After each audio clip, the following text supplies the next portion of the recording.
ورحمة الله وبركاته. الحمد لله رب العالمين والعاقبة للمتقين ولا عدوان إلا على الظالمين. أشهد أن لا إله إلا الله وحده لا شريك له رب العالمين، وأشهد أن محمدا عبده ورسوله سيد الأولين والآخرين، صلى الله عليه وعلى آله وأصحابه أجمعين ومن تبعهم بإحسان إلى يوم الدين وسلم تسليما كثيرا. أما بعد.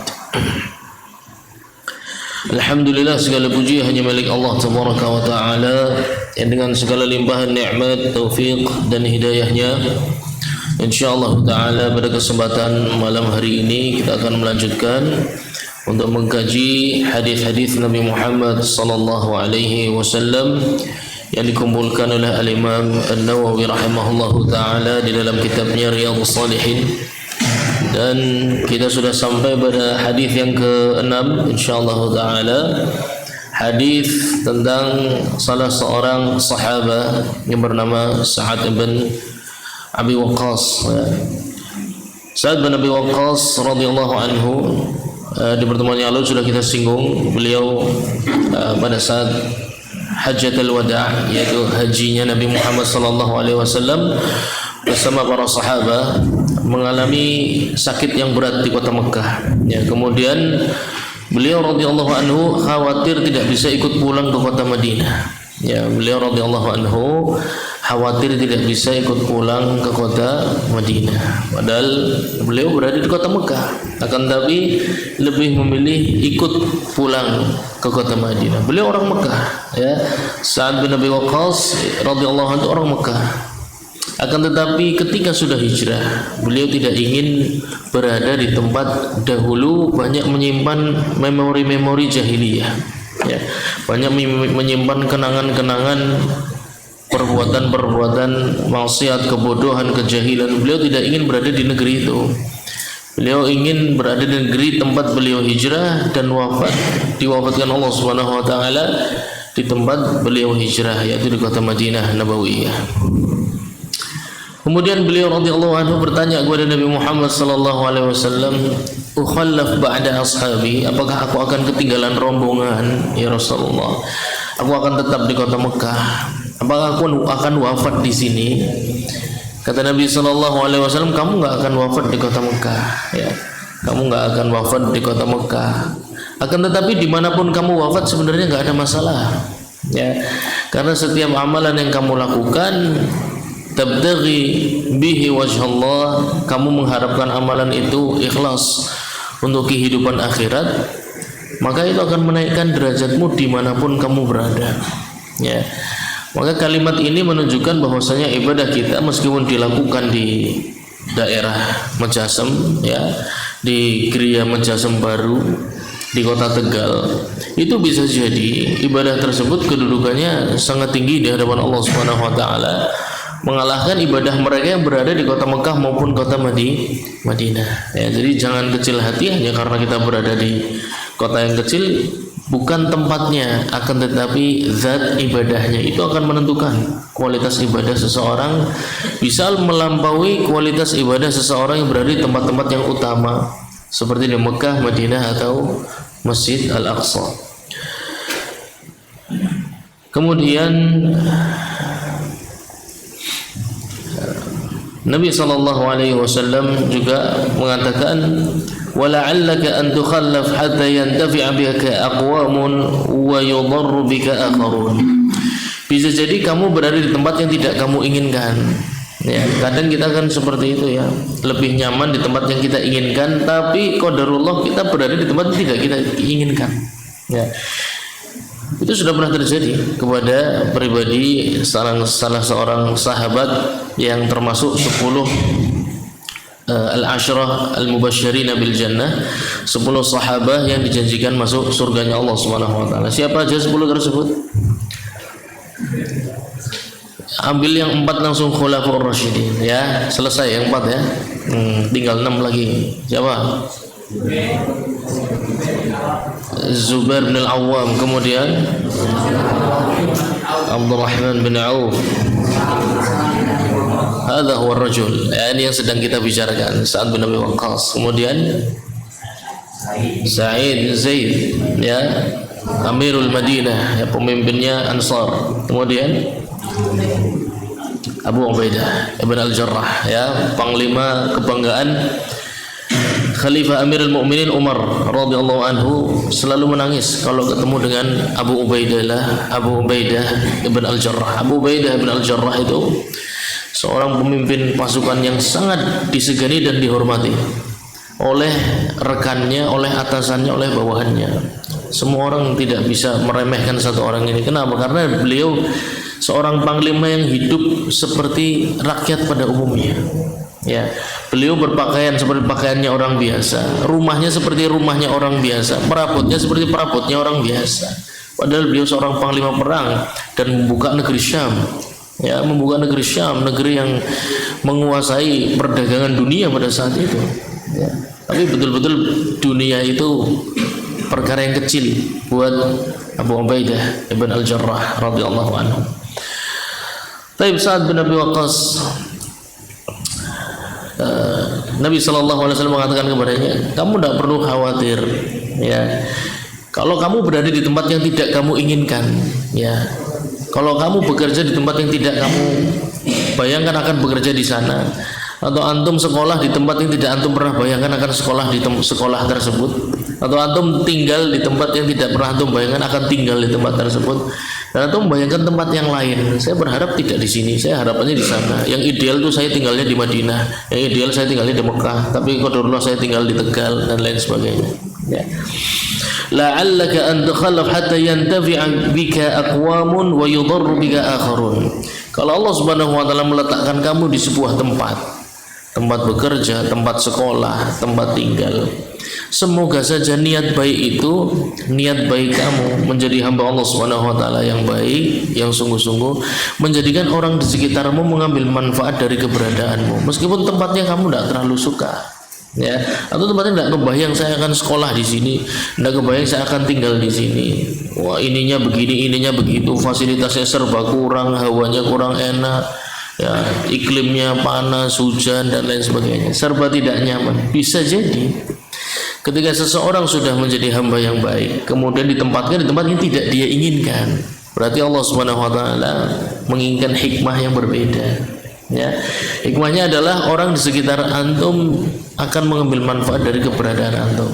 Ya, seakan-akan antum ditugaskan untuk berada di tempat tersebut meskipun antum tidak suka atau mengharapkan tempat yang lain. Jadi tidak perlu bersedih, wahai Sa'ad bin Abi Waqqas, kata Nabi sallallahu alaihi wasallam, kalau kamu tetap di Mekah, ya, qadarullah kamu sakit tidak bisa ikut kami ke Madinah, nggak bisa pulang ke Madinah, berarti Allah Subhanahu wa taala ingin kamu menjadi manfaat buat orang Mekah.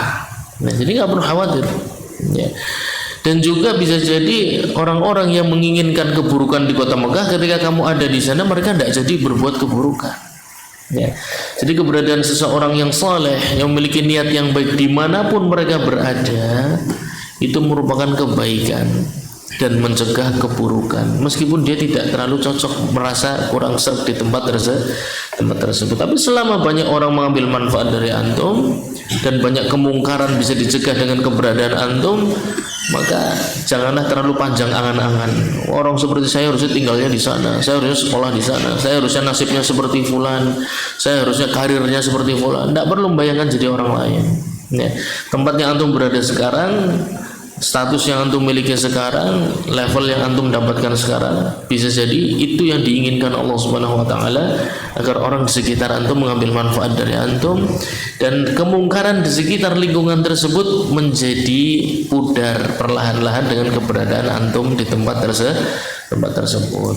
Kuncinya jadi hamba yang jujur, jadi hamba yang ikhlas lillahi ta'ala, sungguh-sungguh ingin menerapkan syariat Islam, insyaallah dimanapun antum berada akan bermanfaat untuk orang banyak. Nah.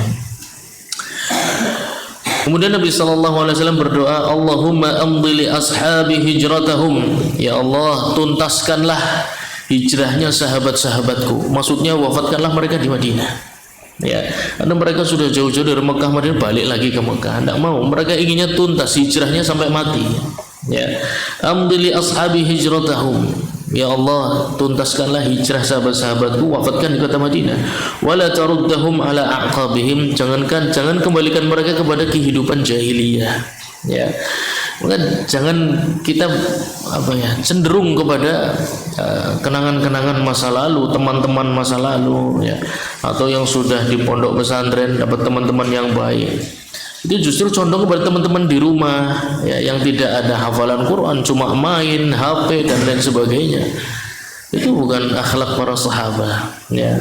Dan itu bukan doa Nabi sallallahu alaihi wasallam, justru supaya kita ini meninggalkan yang sudah ditinggalkan, teman-teman yang buruk, yang nggak ada faidahnya, ya tidak perlu kangen dengan mereka. Ya, mereka sudah berlalu.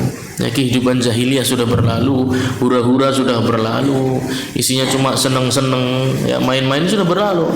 Antum diberi lingkungan yang lebih baik, yang penuh dengan Al-Quran, penuh dengan Sunnah Nabi Sallallahu Alaihi Wasallam. Jangan menginginkan kehidupan mundur. Ya, berarti antum tidak mensyukuri doa Nabi Sallallahu Alaihi Wasallam. Nabi mendoakan wala taruddahum ala aqabim, jangan kembalikan mereka ke kehidupan seperti jahiliyah lagi, mundur lagi. Ya, waliyadzubillah, nasallallahu alaihi. Walakin al-ba'is Sa'ad ibn Khawlah, kata Nabi sallallahu alaihi wasallam, akan tapi sahabatku yang akan mati di Mekah dan tidak ikut ke Madinah namanya Sa'ad ibn Khawlah, ya, bukan Sa'ad bin Abi Waqqas. Ini Sa'ad bin Abi Waqqas akan pulang ke Madinah, kamu akan sembuh dan balik ke Madinah. Tapi yang sakit dan wafat di kota Mekah adalah Sa'ad ibn Khawlah. Nah,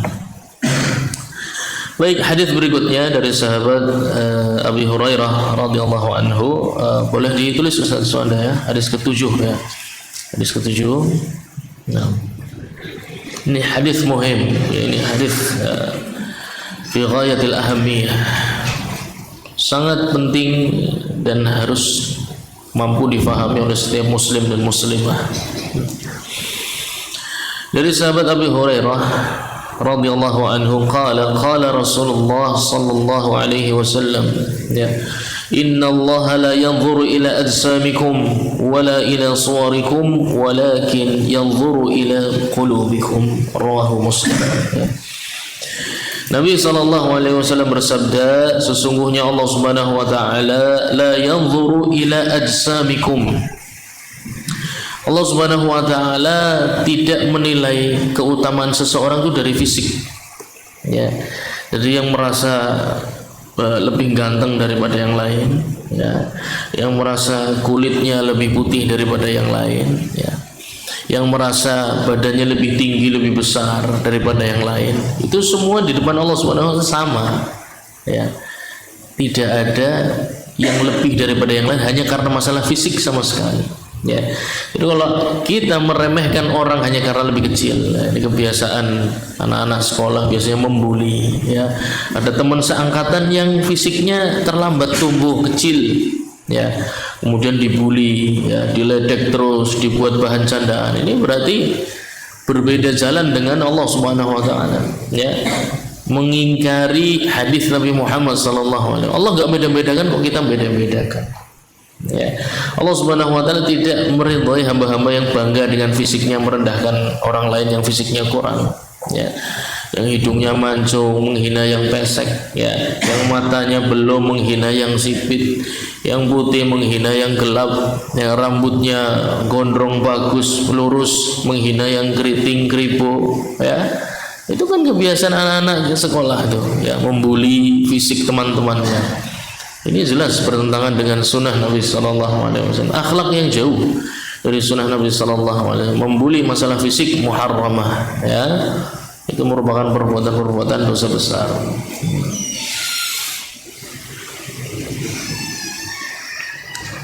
Baik, syukur, jazakallah khair, labas.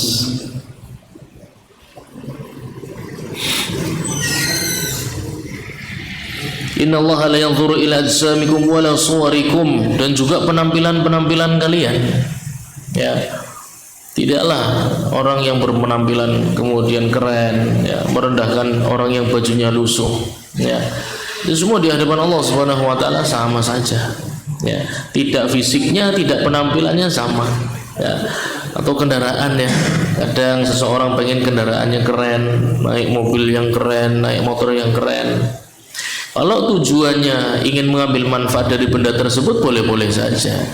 Tapi kalau tujuannya kemudian di jalan ngebut ya, kemudian meremehkan pengendara yang lain, klakson semua ya, gara-gara naik motornya yang 500 cc ya, MotoGP ya, di jalan disalip semua, diklakson semua, digebler semua ya, player-player ya.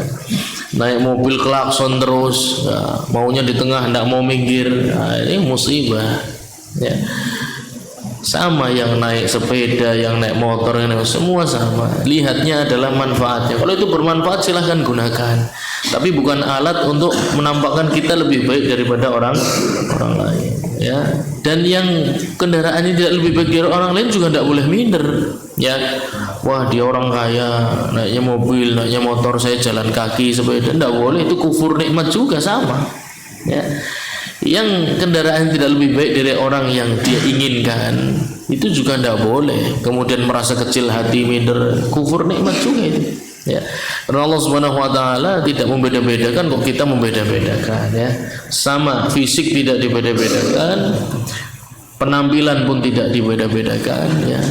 Jangan terlalu kagum dengan yang rumahnya besar-besar ya. Dan juga jangan minder kalau rumahnya kecil, sederhana. Wah, kalau saya orang ya sederhana, rumahnya sangat sederhana sekali ya. Minder tidak boleh, sombong juga tidak boleh. Itu dua-duanya mengingkari sunnah Nabi Sallallahu. Biasa aja ya, rumah kecil besar sama saja di hadapan Allah Subhanahu wa taala, sama. Kalau antum mampu untuk memiliki rumah yang mencukupi dan manfaat yang antum butuhkan, silahkan ambil. Tapi bukan untuk bersombong ya. Mengenakan pakaian perhiasan bukan untuk bersombong ya, yang pecinya bagus bukan untuk sombong di hadapan yang pecinya lama, yang buluk ya.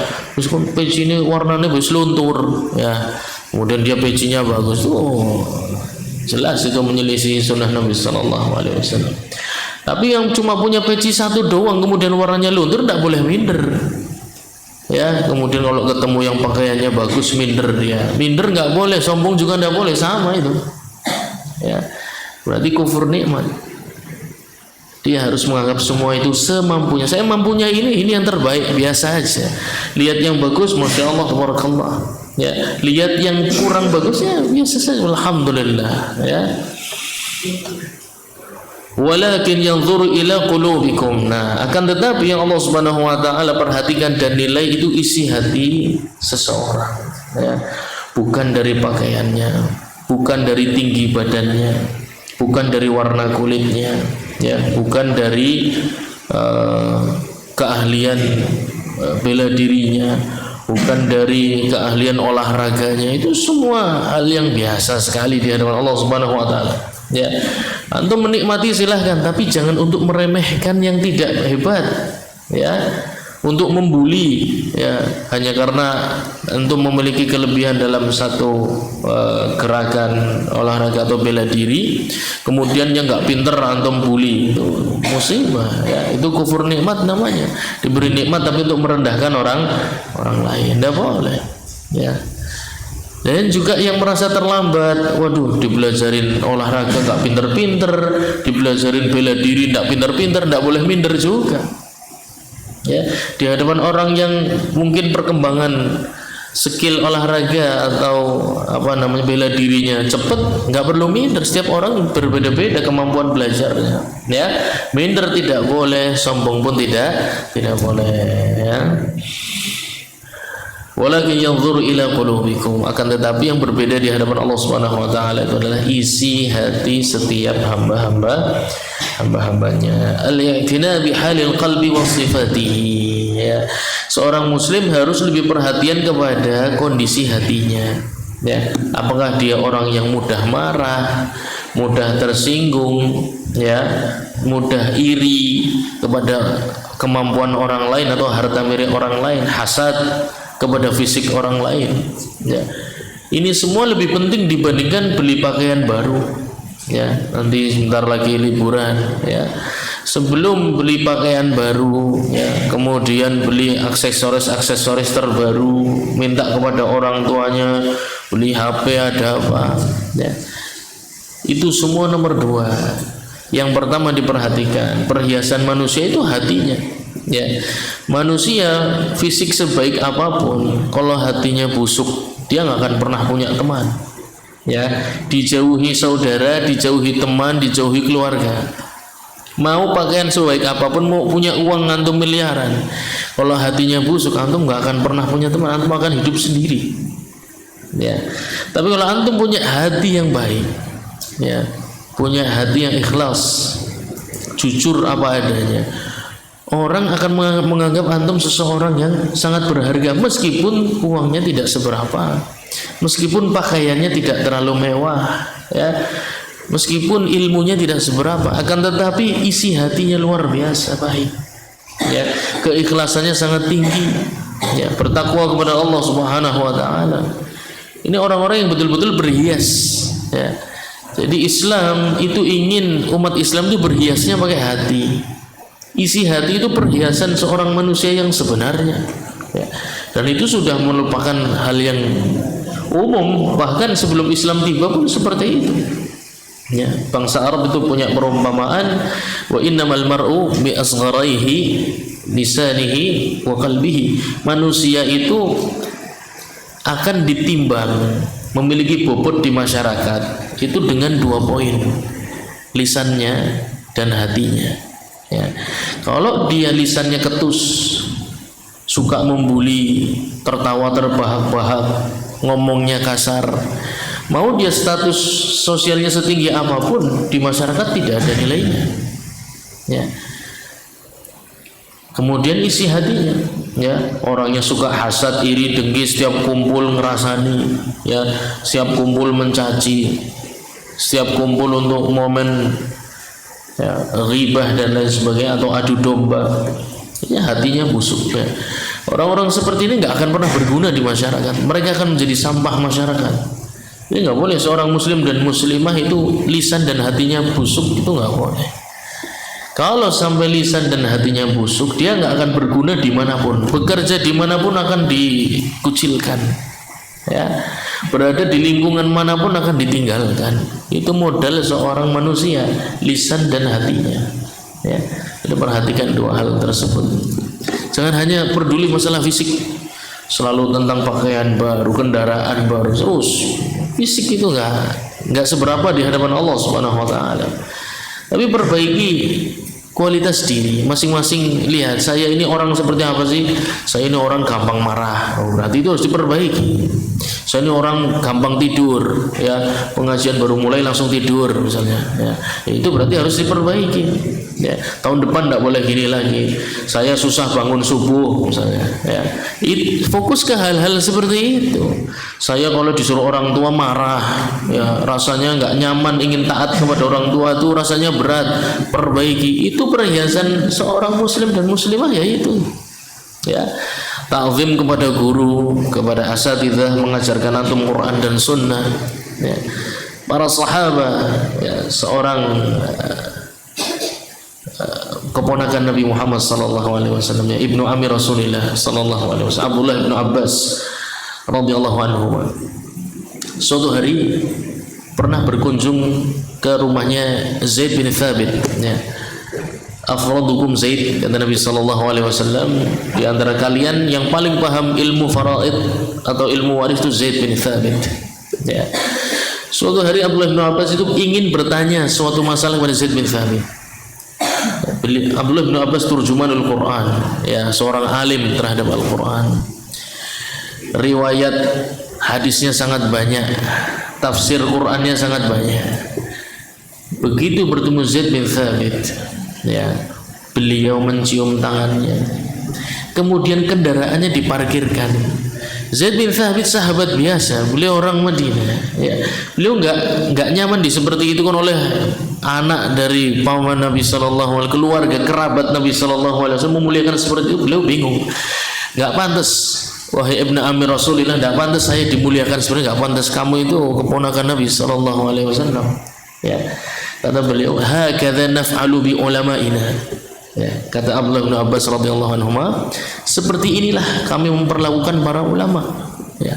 Orang yang sudah mengajarkan kami ilmu, maka akan kami muliakan meskipun nasabnya lebih rendah dari kami, ya, meskipun secara status sosial lebih rendah dari kami atau hartanya kurang dari kami, tapi kalau sudah ilmu, bicara tentang ilmu, maka wajib kita memuliakan mereka. Ya, itulah sunnah Nabi Sallallahu Alaihi Wasallam. Fokus kepada hal-hal yang memperbaiki jiwa, memperbaiki hati. Itu perhiasan seorang mukmin, ya, hatinya, kejujurannya, semangat ibadahnya, istiqamahnya, bangun malamnya, sedekahnya, sabarnya, ya, terhadap teman yang menjengkelkan. Enggak semua teman baik, tentu saja pasti ada teman yang menjengkelkan, pasti ada, ya. Tapi gimana kita menyikapi teman yang menjengkelkan tersebut? Ya, apa mau sama-sama sana jengkel kita jengkel, ya, kemudian gelut bayi sing menang sapa wis, ya, paten-patenan, ya, tidak begitu, ya. Seorang muslim tidak boleh punya jiwa seperti itu. Nanti ada hadisnya insyaallah akan sampai. Kemudian di hadis berikutnya, hadis ke-8, ya, hadis ke-7, pesannya apa tadi? Ya, seorang muslim harus fokus untuk memperbaiki sifat-sifat batinnya dibandingkan sifat-sifat lahiriahnya. Ya, seorang muslim harus lebih sibuk atau muslimah memperbaiki sifat-sifat batiniyah dibandingkan sifat-sifat lahiriah. Ya, kurang-kurangilah minta hadiah sama orang tua, ya, kurang-kurangilah serba nanti kalau saya hafal dikasih apa, itu sifat-sifat lahiriah. Ya, ada saatnya ketika antum sebelum balik, ya, usia-usia SD nggak apa-apa. Kalau sudah usia menjelang balik sudah nggak boleh, ya, harus sudah paham hakikat masalah, ya. Nanti kalau pulang boleh pegang HP loh. Antum berada di kehidupan yang lebih baik kok malah mundur pengen pegang HP. Di pondok dilarang main game, itu memang tujuannya apa? Supaya antum jadi manusia lebih berkualitas. Pulang malah pengen mundur, ya. Nanti bertentangan dengan sunnahnya para sahabat, bertentangan dengan doanya Nabi Sallallahu Alaihi Wasallam. Nabi mendoakan semoga sahabatnya nggak mundur ke kehidupan mereka sebelum hijrah. Nah, kita malah mundur, ya. Kalau liburan berhenti baca Quran, kalau santai berhenti baca hadis, ya. Kalau liburan tidak hadir majelis ilmu, capek dikit malas baca Quran, ya. Jadi ketika waktunya senggang malah mundur, ya. Padahal lihat bagaimana para sakit berat yang hampir wafat pun inginnya pulang ke Madinah, nggak mau wafat di negeri tempat mereka dahulu jahiliyah, nggak mau, ya. Baik, hadis ke-8, ya, dari sahabat Abu Musa Al-Asy'ari radhiyallahu anhu, qala su'ila Rasulullah sallallahu alaihi wasallam 'anil rajuli yuqatilu syaja'atan. Ya. Nabi sallallahu alaihi wasallam ditanya tentang 3 orang yang berjihad, tapi motivasinya beda-beda. Yang pertama syaja'ah, untuk menunjukkan skill, ya. Kenapa kamu ikut perang? Saya ahli perang. Ya, saya ahli perang. Saya ingin menunjukkan kemampuan saya berperang, ya. Kenapa kamu menghafal Quran? Saya gampang paham Quran, ya. Kenapa kamu suka bahasa Arab? Karena saya mudah untuk berkomunikasi dengan bahasa Arab. Ingin menunjukkan skill, ya. Ingin menunjukkan kelebihan, ya. Jihad tujuannya adalah ingin menunjukkan kelebihan. Itu yang pertama. Wa yuqatilu hamiyatan. Yang kedua, berjihad untuk membela kaumnya. Nah, karena negeri saya diserang, ya saya bantu. Karena kabilah saya diserang, saya bantu, ya. Jadi murni karena bantu aja, bantu teman-temannya, hamiyah, ta'assub kelompok aja, ya. Karena keterikatan dengan sebuah kelompok masyarakat. Yang ketiga, yuqatilu riya'an, jihad supaya apa? Supaya dipuji. Kalau pulang disambut, ya, pakai terbangan, kemudian di foto-foto, seneng kalau beritanya viral, ya. Telah berhasil berjihad, menyelesaikan pendidikan di pondok pesantren, hafal 30 juz, hafal 3 juta hadis, ya. Bahasa Arab sudah, ya, siapa tahu 3 juta hadis, ya. Nggak tahu hadis apa, ya, kalimat-kalimat, ya, paling. Jadi tujuannya supaya beritanya tersebar. Senang kalau dia tersebar, senang kalau banyak orang muji dia seorang mujahid, ya. Nabi SAW ditanya 3 orang ini, jihad dengan 3 motivasi ini Rasulullah. Yang pertama ingin unjuk kemampuan, yang kedua ingin membela kaumnya, yang ketiga karena ingin dipuji, ya, ingin beritanya viral. Dari 3 ini mana yang fi sabilillah, kata para sahabat, ya. Ayu dzalika fi sabilillah, dari 3 ini mana yang fi sabilillah ya Rasulullah.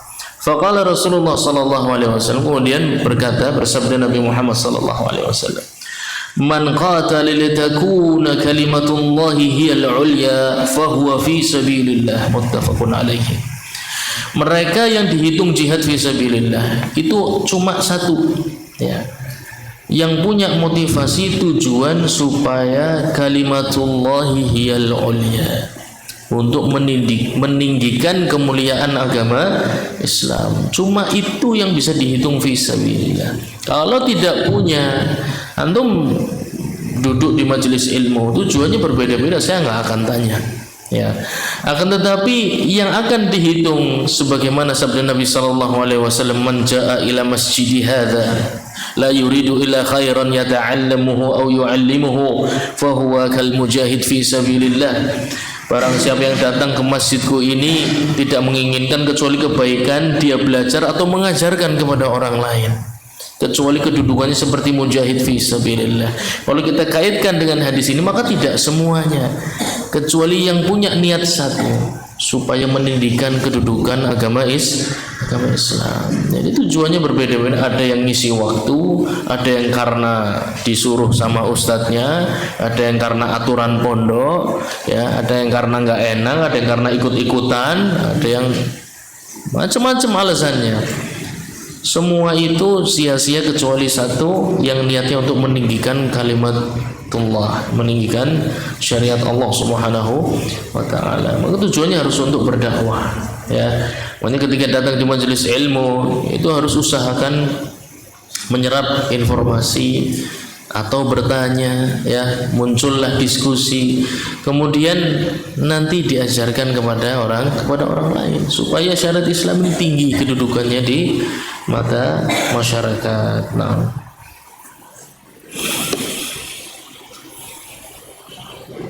dan hadis ini juga Nabi sallallahu alaihi wasallam berarti tidak memuji mereka yang jihadnya karena perkara-perkara dunia, ya, tidak memuji yang talabul ilminya hanya karena ngisi waktu, tidak memuji yang talabul ilminya hanya karena tuntutan pondok pesantren. Tapi Allah Subhanahu wa taala memuji mereka yang duduknya di majelis ilmu murni ingin meninggikan, ya, syariat Allah Subhanahu wa taala. Cuma itu yang akan dihitung sebagai fi sabilillah, yang lain tidak ada, ya.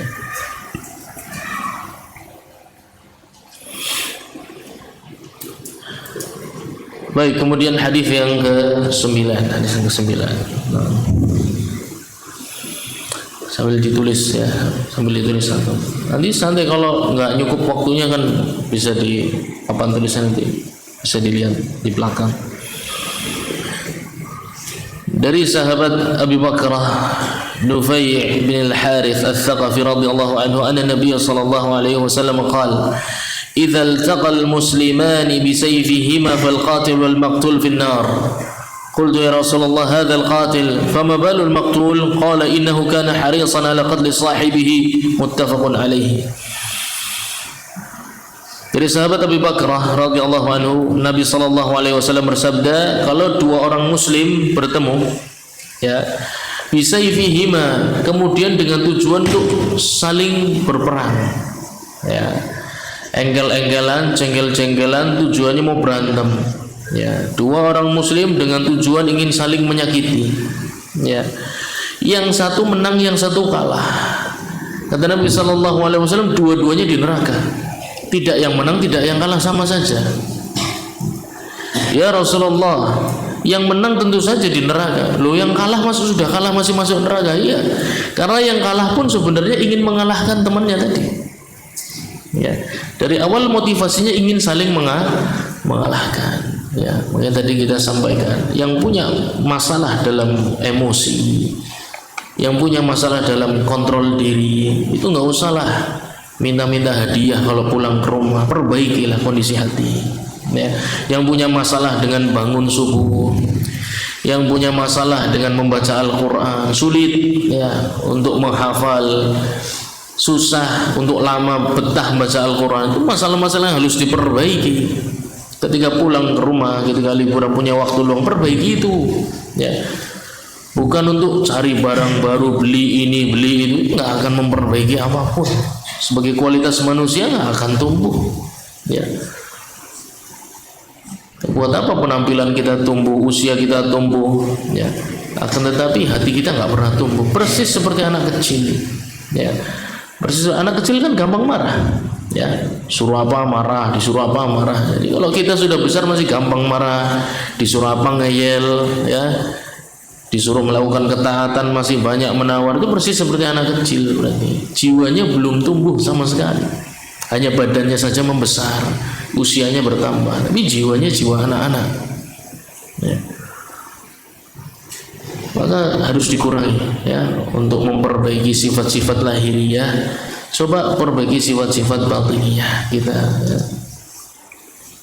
Masih ingin berantem dengan temannya, ingin menguasai, dominan, jadi preman, nah itu jelas penyakit itu ya. Ingin nampak sebagai orang yang ditakuti, senang kalau teman-temannya takut sama dia, itu masuk watak-watak yang buruk.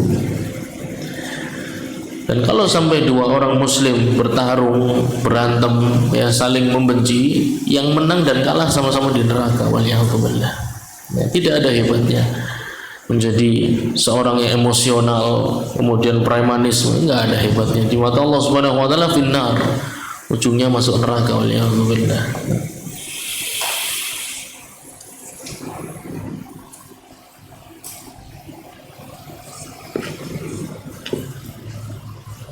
Baik, kemudian hadis ke 10. Waktu sisa berapa menit? 3 menit. 3 menit. Baik, insyaallah kita lanjut di pertemuan berikutnya aja. Ada pertanyaan enggak? Silakan.